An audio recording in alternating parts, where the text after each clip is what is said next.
125 Barnstable seniors did not have to go without Thanksgiving dinner. That's all thanks to Senior Center staff and volunteers who run the annual Turkey Trot.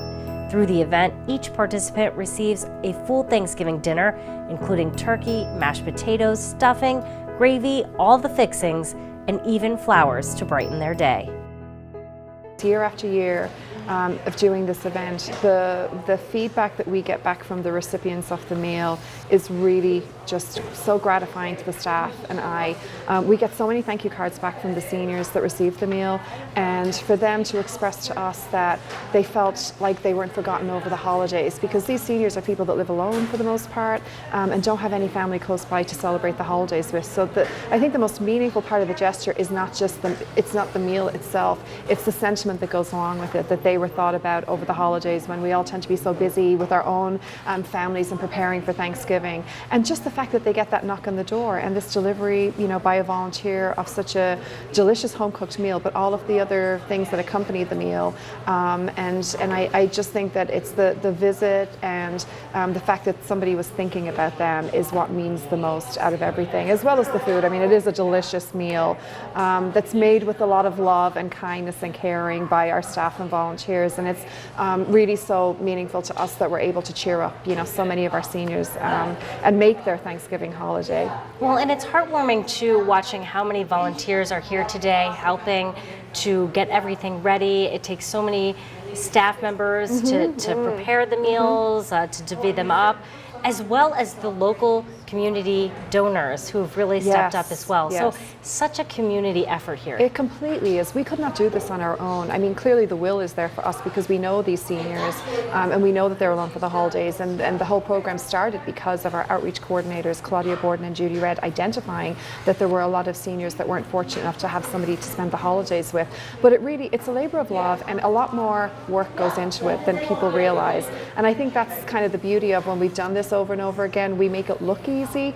I like to think that it's the many hands make light work approach, because the volunteers, the staff, the community partners that have provided financial funds, and also the donations of food, flowers, the intergenerational piece of it, where we've had younger students that have made things to accompany the meal, I think just brings it all together, where this really is a completely community-led effort, and it's so heartwarming. I think that one of the best things that we look at is it's become part of our tradition. I mean, I know we're here every day working, but the fact that we get to do this, for our job is just so gratifying.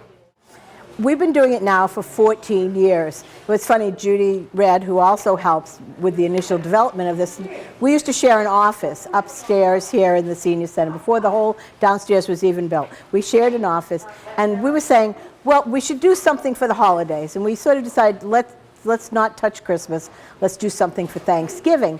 So we started it 14 years ago, and through a lot of help from a lot of people.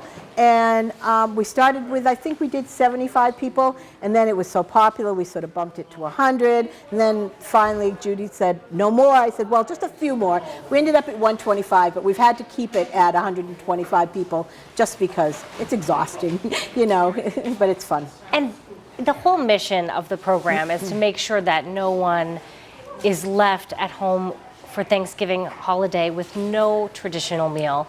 Exactly. So 125, how long does it take to coordinate this, to put together 125 meals? Well, actually we start the very first process in July.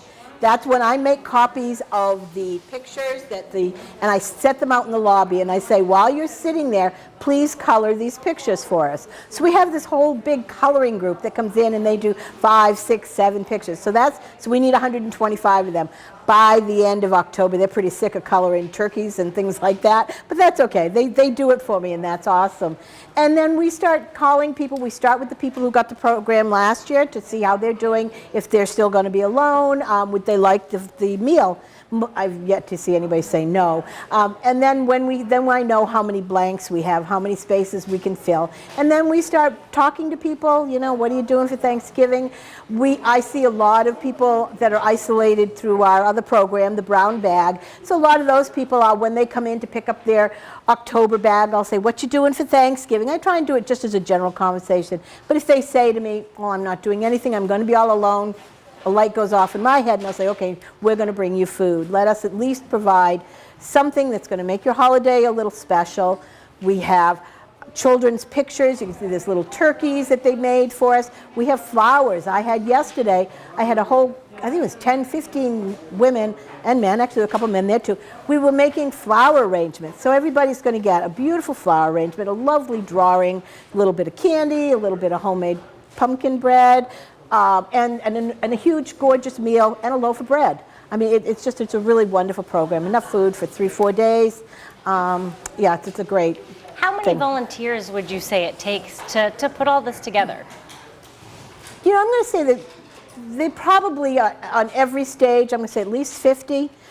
We have 25 people that are just delivering these foods to these people's homes. You know, they're driving all over the town of Barnstable. I have 25 people for that. As you can see, we've got about 10, 12 people here. Then there's all the colorers, and then there's, you know, all the other things that people do on the side. The flower people, I had another 20, so maybe 50 is low. Maybe it was a little more than that. And we should talk about, too, so many organizations donate to make this possible. Some of them include Cumberland Farms, Trader Joe's, Guaranteed Fresh, Centerville Pie. Why do you think these organizations want to get involved and to help out and give back to the senior center? Well, what you'll notice on our list of people who donate is almost all of them are Barnstable companies. I mean, we also have our Friends Board, Barnstable Friends. We also have the Lombard Fund. That's a Barnstable program. The Needy Fund, their office is in Cape Hyannis, but they really do the whole Cape. But the Needy Fund, they give us financial support. And then the businesses that are here, they give us the product. You know, it's great. Cumberland Farms has given us a loaf of bread for 14 years. They've been one of our very original, only because I used to work for Cumberland Farms years ago. I knew somebody, and I said, would you consider doing this? I think they started off giving us dinner rolls, and then when they stopped making dinner rolls, they said, would you take a loaf of bread? I said, absolutely. Turkey sandwiches the next day. You know, there's nothing better. Yeah, it makes it perfect. Right. What does Coca-Cola donate? Coca-Cola donates apple juice, which is, it's great. You know, it's just a little bit sweet. It's as close as we could get to cider without having to worry about people who had cider issues, you know. Wonderful. Yeah. Do you hear back from some of the individuals who go out and deliver these meals about the response that seniors are giving? Most of my people who deliver are repeaters.